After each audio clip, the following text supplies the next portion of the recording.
অংশমান workshop circus.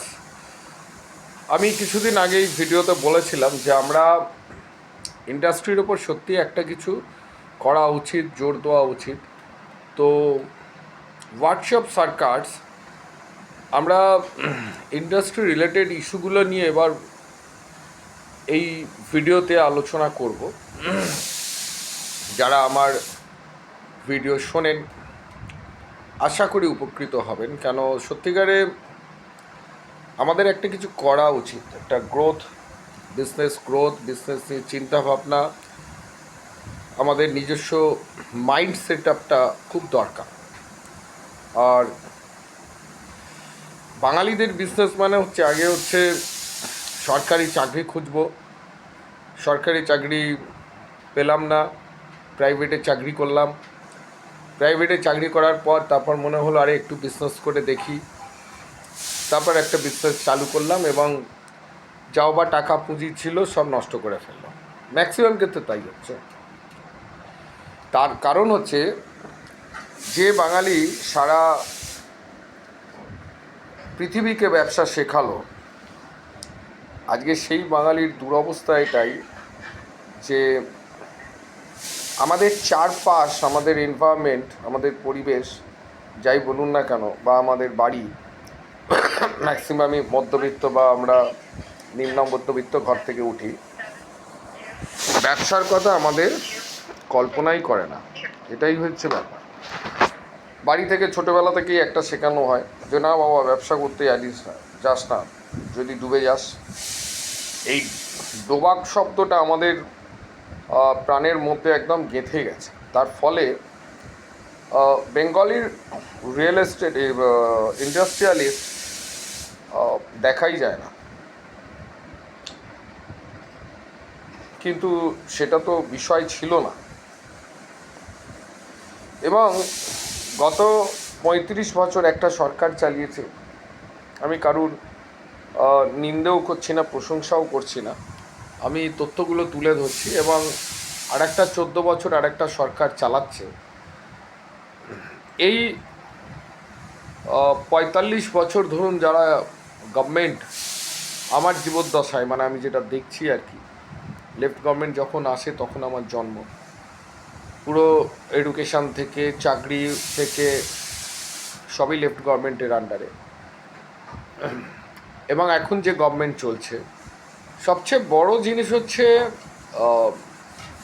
আমাদের business promote করার জন্য কোনো সরকারই সেই মতো পরিকল্পনা করেনি। যারা করেছেন, বিজনেস করছেন, আমরা যারা ব্যবসা করছি, that is not the big impact, এটা বলা যেতে পারে না ব্যবসার ক্ষেত্রে। ঠিক আছে, করছে খুব কম মানুষ আছে যে কয়েক জেনারেশন ব্যবসা করছে। একটা জেনারেশন হলো, তারপরের জেনারেশন, এবং শুধু জেনারেশন ওয়াইজ বিজনেস হয়তো খুঁজলে পাওয়া যাবে, কিন্তু তারা ফ্লারিশ করলো, একটা ব্র্যান্ডিং হলো। আমার যে সাবজেক্ট ধরুন রিয়েল এস্টেট, এই রিয়েল এস্টেটে বেঙ্গলি ডেভেলপার বা বেঙ্গলি প্রমোটার খুব কম। এবার অনেকেই হাসবেন, বলবেন কি বলছো, আড়াই পাড়ায় এত প্রমোটার হয়ে গেছে। না, তাদেরকে প্রমোটার বা ডেভেলপার ঠিক বলা যায় না। কিছু অর্থ এদিক ওদিক থেকে নিয়ে একটা দুটো বিল্ডিং খাড়া করলো, তারপর তাকে আর মার্কেটে খুঁজে পাওয়া যায় না। অর্থাৎ ধারাবাহিকতাটা সেটা কিন্তু আমাদের মধ্যে নেই। কিন্তু যারা বিগ হাউস, আমি নামগুলো বলছি না, আজকে প্রায় দুটো জেনারেশন, তিনটে জেনারেশনও তারা এই রিয়েল এস্টেটে আছে। তার সাথে তাদের রিয়েল এস্টেটের পাশাপাশি অন্যান্য বিজনেসগুলো ডেভেলপ করছে। সুতরাং ওয়ার্কশপ সরকার, আমরা আজকের দিনে দাঁড়িয়েও যে আপনাদের আশীর্বাদে যে কাজগুলো করছি, সেগুলো তো নিশ্চয়ই বলবো কী ধরনের কাজ করছি। এবং আমরা চাই যে একটা সিস্টেম ডেভেলপ হোক, সেটা গভর্নমেন্টকে যেমন আমরা প্রেশারাইজড করবো, গভর্নমেন্টকে যেমন আমরা বলবো এই যুগান্তর, এই চ্যানেলের মাধ্যম দিয়ে সত্যি একটা কিছু যুগান্তর যে উদ্দেশ্যে সেই সময় এই কাগজ বার করা হয়েছিল, এখানেও একটা বৈপ্লবিক চিন্তাভাবনার উদয় হোক মানুষের। দ্বিতীয় হচ্ছে, আমরা বিজনেসের খুঁটিকাটি এবং বিজনেস মোটিভেট করা, মানুষকে মোটিভেটেড করা যে বিজনেস করো, ঠিক মতো করো, কীভাবে করতে হয়। বেশিরভাগ ক্ষেত্রেই আমাদের রিয়েল এস্টেটে আমরা দেখেছি অনেক ইয়ং রিয়েল এস্টেটের ডেভেলপার, তারা হয়তো প্রথম কাজ করতে আসছে, তাদের মানসিকতাটাই হলো যে কী করে একটা তলা পাওয়া যায়, কী করে ওর সাথে কানেকশান করে এইটা করিয়ে দেওয়া যায়। So that is not the business. Ethics যতক্ষণ না থাকবে সেই জায়গায় বিজনেস তৈরিই হবে না। মানসিকতাটাই তৈরি হচ্ছে যে আমি কোনো রকমে কিছু টাকা পয়সা করে নিই, কিন্তু একটা ব্র্যান্ডিং তৈরি করা, মানুষ যাকে ট্রাস্ট করবে, সেই জায়গাটা কিন্তু তৈরি হচ্ছে না। আর সর্বোপরি যে রিপোর্টটা বলি সেটা হলো যে most of the Bengali people, most of the, কেন আমি যদি পার্সেন্টেজে বলি, 90% বেঙ্গলি পিপুলের হাতে টাকা নেই। এবং যেটা খুব একটা বাজে দিক আর কি, আমার এই চেতলা 82 বলুন বা ওই ভবানীপুর চত্বরই যদি বলুন, কলকাতার প্রাণকেন্দ্র থেকে কিন্তু বাঙালিরা আস্তে আস্তে করে সরে যাচ্ছে। তার কারণ হচ্ছে এখানে লিভিং স্টাইল তারা পারছে না। অন্যান্য যারা আছেন, আজ মারওয়াড়ি বলুন, গুজরাটি বলুন, এদের সাথে কিন্তু পাল্লা দিয়ে কিন্তু তারা পারছে না। তার না পারার কারণই হচ্ছে অর্থ। তো হোয়াটসঅ্যাপ এবং সরকার, আমরা এটা করার উদ্দেশ্য এটাই যে টেকনিক্যাল কিছু বিষয় নিয়ে আমরা আলোচনা করব। যেমন ফার্স্ট, আমরা বিজনেস ম্যানেজমেন্টের যে সমস্ত কোর্সগুলো বা সিলেবাস, সবচেয়ে বেটার যে ইউজিসি রেকমেন্ডেড যে ম্যানেজমেন্টের কোর্সগুলো আছে, সেইগুলো নিয়ে আমরা একটু আলোচনা করব। এবং এই আলোচনার মধ্যে যেটা আমরা রাখবো যে আমাদের বর্তমানে যে সমস্ত বিষয়গুলো আমরা দেখতে পাচ্ছি, যেমন ডক্টরদের আন্দোলন, বিভিন্ন জায়গাতে নারী নির্যাতনের যে সমস্ত তথ্য উঠে আসছে, এবং গভর্নমেন্ট কীভাবে সিস্টেম পরিবর্তন করলে সেই জায়গাগুলোকে কোপ আপ করতে পারবে, সেই জায়গাগুলোকে পরিশুদ্ধ করতে পারবে।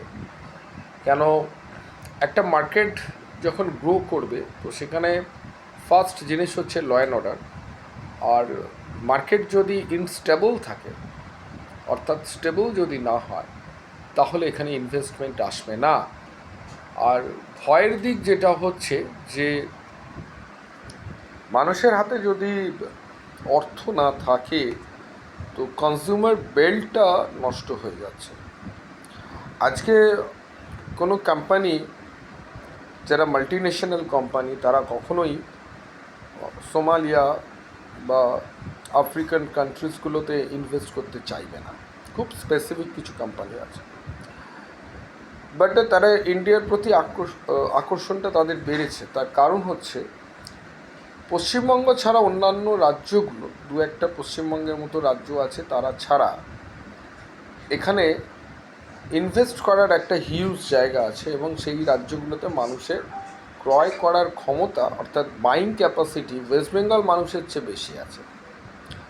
সো দ্যাট ব্যাঙ্কিং সেক্টর থেকে শুরু করে ইচ অ্যান্ড এভরি সেক্টর, সেখানে কিন্তু হিউজ ডেভেলপ হচ্ছে। এবং আমরা এখন পলিটিক্যালি কোনো কিছু আলোচনা করতে গেলেই দেখবেন ইউপিকে টেনে আনি। বাট ইউপি কিন্তু আজকে যে জায়গায় ডেভেলপ করছে, সেই জায়গাটার ধারে কাছে কিছু বেঙ্গল আসতে পারছে না। এডুকেশনের দিক থেকে কিন্তু আমরা অনেকটা পিছনে, অনেকটা। আর বিজনেস ডেভেলপ করার জন্য যে রিসার্চ ওরিয়েন্টেড যে সমস্ত কোর্স দরকার, সেগুলো আমাদের পশ্চিমবঙ্গ সরকার মাস্টার ডিগ্রির ক্ষেত্রে সেগুলো কিন্তু নেয়নি। তবে তার মধ্যেও একটা সুখবর, সেটাও বলা উচিত, যে নেতাজি সুভাষ বিশ্ববিদ্যালয়, যে বিশ্ববিদ্যালয়টা ডিস্টেন্স এডুকেশনের মধ্যে আছে, সেই ডিস্টেন্স এডুকেশনের মধ্যে থাকলেও আমাদের ইউজিসি রেকমেন্ডেড যে ইউনিভার্সিটিগুলো আছে তাদের দুটো ধারাতে তাদের রেজিস্ট্রেশন, একটা WB, একটা হচ্ছে 12B, 12F। 12F এর মধ্যে 20খানা বিশ্ববিদ্যালয় আছে, আর বাদবাকিগুলো সমস্ত WB এর মধ্যে 20টা বিশ্ববিদ্যালয় আছে, আর WF এর মধ্যে সমস্ত বিশ্ববিদ্যালয়গুলোকে রাখা হয়। আর WB মধ্যে যারা থাকে তারা তাদেরকে অন্য বিশ্ববিদ্যালয় থেকে একটু উৎকর্ষের দিকে ধরা হয়। সেখানে রিসার্চ, সরকারি যে সমস্ত গ্র্যান্টে যে সমস্ত রিসার্চের কাজগুলো হয় তাদের প্রেফারেন্সটা বেশি থাকে। সেক্ষেত্রে গতকালকে একটা উল্লেখযোগ্য ঘটনা, যে নেতাজি মুক্ত বিশ্ববিদ্যালয় পশ্চিমবঙ্গের, সেটি W12Bতে, মাফ করবেন আমি আগে একটু বলতে ভুলে গেছি, 12Bতে কিন্তু তারা প্রবেশ করেছে। এবং তার ফলে হচ্ছে কি, এখানকার যারা ছাত্রছাত্রী যারা পড়ছেন এবং সরকারি সহায়তায় যে সমস্ত গবেষণামূলক কাজ হচ্ছে সেই গবেষণামূলক কাজগুলোতে ডিরেক্টলি তারা এন্ট্রি নিতে পারবে এবং ইউজিসি গ্র্যান্ট এরা বেশি পাবে। এটা একটা সুখবর।